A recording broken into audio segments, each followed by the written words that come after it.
Hello, YouTubers. This is a new session where I get to show you some really amazing new technique that can give you the best possible performance at the enterprise grade, the stuff that YouTube, Microsoft, and the big companies like Datadog are using on the daily basis to be able to run super fast queries across hundreds of millions of billions of data points. What I'm showing you here on the screen is kind of the end of the movie, the end of the story. If you're doing an intersection between two lists, you're going to pay a very heavy price in kind of milliseconds, 38 seconds to be specific. If you're using hash sets for the same group, you can get it in 3 milliseconds. But if you're using this roaring bitmap thing, which is it's not new for the world, for the software engineers, but new to this channel and very rarely mentioned, on YouTube and some of the tutorials. Roaring bitmaps. I'll explain it to you from the ground up, but it looks like 0 milliseconds here, but it's actually 120 something microseconds. Imagine like not even one full millisecond, and it can do the exact same operation. Stay with me. I'll explain to you what's going on here. Hello, everyone. Let's start over. If you're building enterprise grade things, if you're building an enterprise grade systems and you're dealing with tons and tons of data, you must have come into this situation and you're saying, well, we did everything right. Let's just throw more hardware at it to make it work out, which is not the best approach because software is never going to stop surprising us. It's full of ideas and algorithms and mechanisms that can allow you to do the exact same task at a much cheaper, nicer price without having to throw more money and more hardware at the problems you're trying to solve. Today, I want to talk to you about a thing called roaring bitmaps, because it roars through. That's why they call it roaring bitmaps. It's something they never forget. Roars through hundreds of millions of records in such a short time. And let me explain to you how it works. So let me pull up my notepad here because this is the best way I can explain this. Let's just assume that you have a list of numbers, right? You have people who bought coffee like this, and people who bought I don't know, bread, right? So these are two different people, and these people have IDs. So every person that comes in and buys something, they have an ID, they put an order. So let's say user ID 1, 2, and 3, and 5 and 100, right, have bought coffee, but also you have 2, 3, and 4, and 1,000 have bought coffee. If you go and put those, bought bread. If you put these two in an intersection kind of list, it takes a lot of time because it's literally comparing every element to the next, whether you're doing it through a list or doing it through a hash set, whatever the case may be. So, a normal algorithm and a normal kind of SQL join thing you would do, it would basically go and say, pick up the one. Do we have one in the other thing? So if I want to know the people who bought both coffee and bread, right? That's an expensive operation. Think about these listed like hundreds of millions, like data records and whatnot, right? So you're going to go and say, does one exist in this list? No, it doesn't. Go to two. Oh, yeah, two does exist in this list. Three does exist in this list. Four doesn't exist in this list. And then you move on and on like that until you get to the end of this story, right? Here's the cool part about this. What roaring maps do is that they give ranges of data, right? It basically goes and says, instead of saying 1, 2, 3, it basically says, instead of saying 1, 2, 3, 4, 5, and then 1,000 like this, it'll go and represent this as a range. So basically it's going to say numbers from 1 to 5 and then 1,000. You see what it did there? If there is any sequencing to the data that is being represented, it'll kind of compress it, right? That's what bitmapping is. It compress it into a range. And basically, when you have another list, let's say the 2 and 3 and 4 and then 1,000 or 100 like this, it'll basically go and say, okay, for this one as well, it looks like you have a range between 2 to 4 like this, and then you have 100. That's your list. So when you combine these two, when you intersect this one with this one, what do you get? You get essentially the intersection between the two lists, right? Which is basically 2 to 4, right? And then it basically gives you that value. This is super fast when it comes to large data sets. Like I said to you, YouTube, Microsoft, bigger systems out there are using the exact same mechanism. I want to show you here how that works, and we're going to kind of test it together and see what it looks like. So let's just first go ahead and take it one by one, take it slow. Here's Visual Studio. And let's just get this from the top, right? For example, I'm gonna drop some examples for you here. So the biggest example that we can try, the one simple example is the list. You have a list in here. I'm gonna drop this list, and I'm basically saying in this list, by the way, that's how you can kind of make your numbers more readable. You can do an underscore, just a little, side nice thing to know about. Let's just say that this list you have 0 to 1,000,000. So you generated numbers between 0 and 1,000,000, and then you generated numbers between 500,000 to 1,000,000, right? You have these two lists like this. Let's say you grabbed all the data from here and all the data from here. And then you basically said, okay, for each user ID, if the users who liked AI and the people who watched the video, right, intersect, then give me that list, right? Let's see how long that approach would take. List example like this. Let's run this here.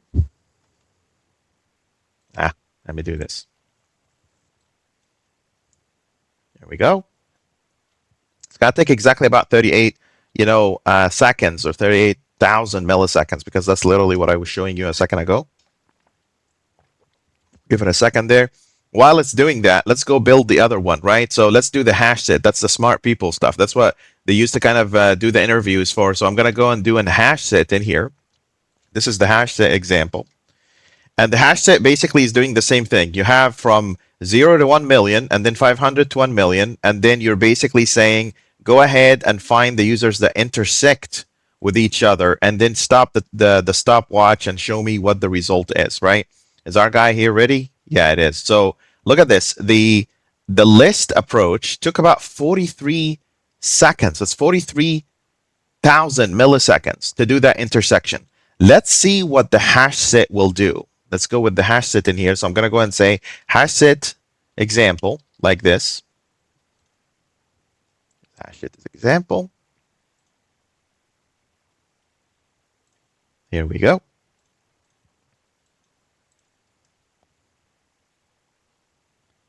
Give it a second there.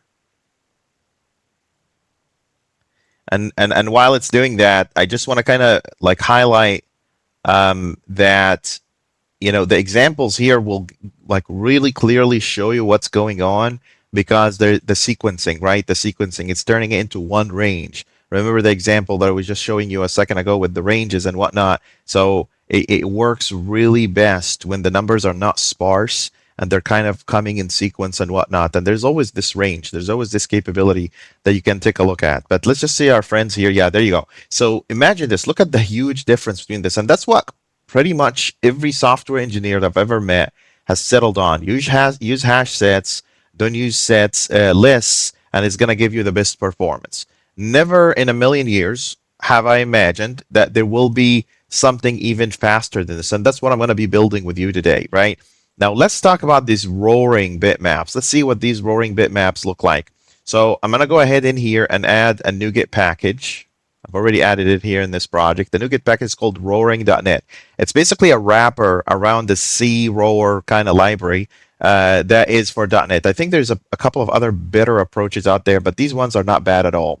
Let's go ahead here and do this. Private static. I'm going to write this one by hand because I want you to actually see, roaring example like this, right? And this example, like, I got this library right here. Now I want to start by saying, okay, here is my using people who, well, first let's give it a type, right? So it's roaring 32 bitmap right there, right? And this is users who watched the video, right? And I'm just gonna new up one for me here. You could do it this way. You could kind of basically say, give me a roaring bitmap, whatever. I'll just go like this and say, here's a new one, right? And then I'm gonna do another one, and these are the people who liked the video. So people who watched the video, and then the people who liked, the video. Okay. Now let's go ahead and add some numbers to it. Remember how we went up there and basically added a bunch of range, of numbers and whatnot. Let's do the same thing in here. So users who watched the video. Wait. AI is attacking me. I'm just trying to show a good old school software engineering knowledge, but here we go, attaching. So okay, range, and here's the array, right? This is to many, and this should be set proper. The only thing in here that's making it a little bit weird is that this add many is expecting a uint. So I'm just gonna do a quick select before I turn it into an array. So select like this, and then say x to uint x to array. That would make it work perfectly fine. So you see what I did there, just to kind of reiterate. You have users who watch a video. I'm adding a bunch of numbers from 0 to 1 million, and then I'm basically saying convert every number to uint, and then give me that array. I'll do the same thing in here. Users who liked the video, add many 500, love it. And then I'm gonna do the rest of the story here. I'm just gonna go say select to array. Sweet. Okay, so far so good. Let's optimize these. So users who watch the video, optimize, and then users who liked the video, optimize, like this. Okay, so we got the optimization. Now let's start the stopwatch. It's pretty much the same thing that you would do in here. You see that stopwatch work that I did here, and I get all that. I'm going to copy that in here. I'm going to steal it right here. Instead, but the only difference is that in order for me to do the intersection, I'm going to put that in a result. So I'm going to go here and say like this, using Roaring Bitmap 32 result equal, add those together. So basically this and this, what do you get out of it? And go ahead and fix that for me, right? And then the only difference is that I'm going to go say Roaring Bitmap result and Roaring Bitmap result right here. Roaring Bitmap result in here.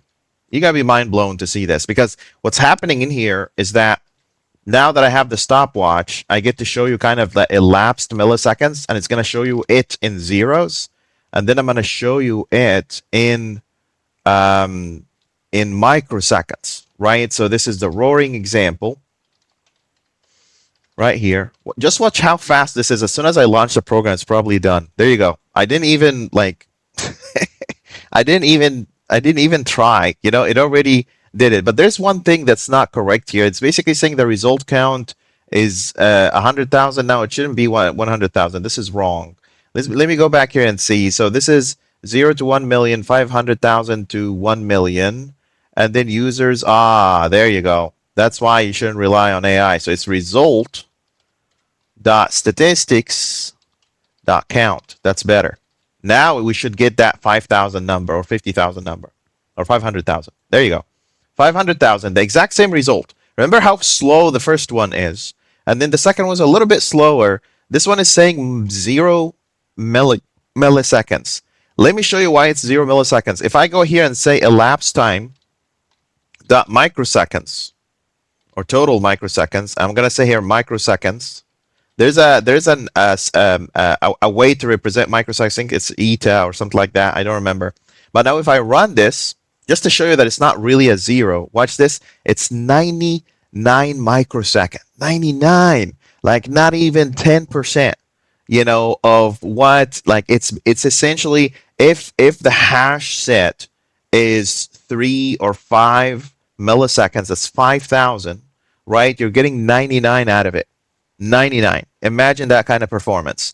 Now let's put them all together. So I'm just going to go here and say list example, HashSet example, and we get to all run them at the same time and see what that is. I know, ideally, you would basically want to run like a benchmark and whatnot, but the difference is just so obvious that by all means, go ahead and use benchmark.net or something like that to kind of show you what's actually happening. But the difference is way too obvious for me to have to set up a benchmark and .NET. I just wanted to give you the simplest example and the idea behind it and how it works and who's using it today. You can use this. There's a lot of technologies today that gives you the roaring bitmaps out of the box, right? You can use extensions in existing SQL engines and existing capabilities or technologies, or just build your own and use this roaring bitmap, strategy to get the highest possible performance you can imagine. Look at this, 39,000 milliseconds, and then 4 milliseconds, and then even not a fraction of that, 70.7 microseconds. I thought this was amazing and exciting. I want to give a special shout out to my dear brother, Jaser. Jaser He is my teacher. He's the one that pointed me out to that direction. I was like, okay, I can't just sit there and not talk about this. People need to, hear about this. Especially that I went to look on YouTube, and there's just not enough content out there to talk about this topic. If you find this exciting and interesting, and you want to try it yourself, of course, it's open source. I'm gonna give you the repo so you can play around with it and run it on your own machine. If you find this useful, please share it, talk about it, teach it. If you learn something, teach something. If you have any questions, comments, concerns, please feel free to drop a comment in the comment section. And don't forget to like and roll or take care. Talk to you soon. Take care.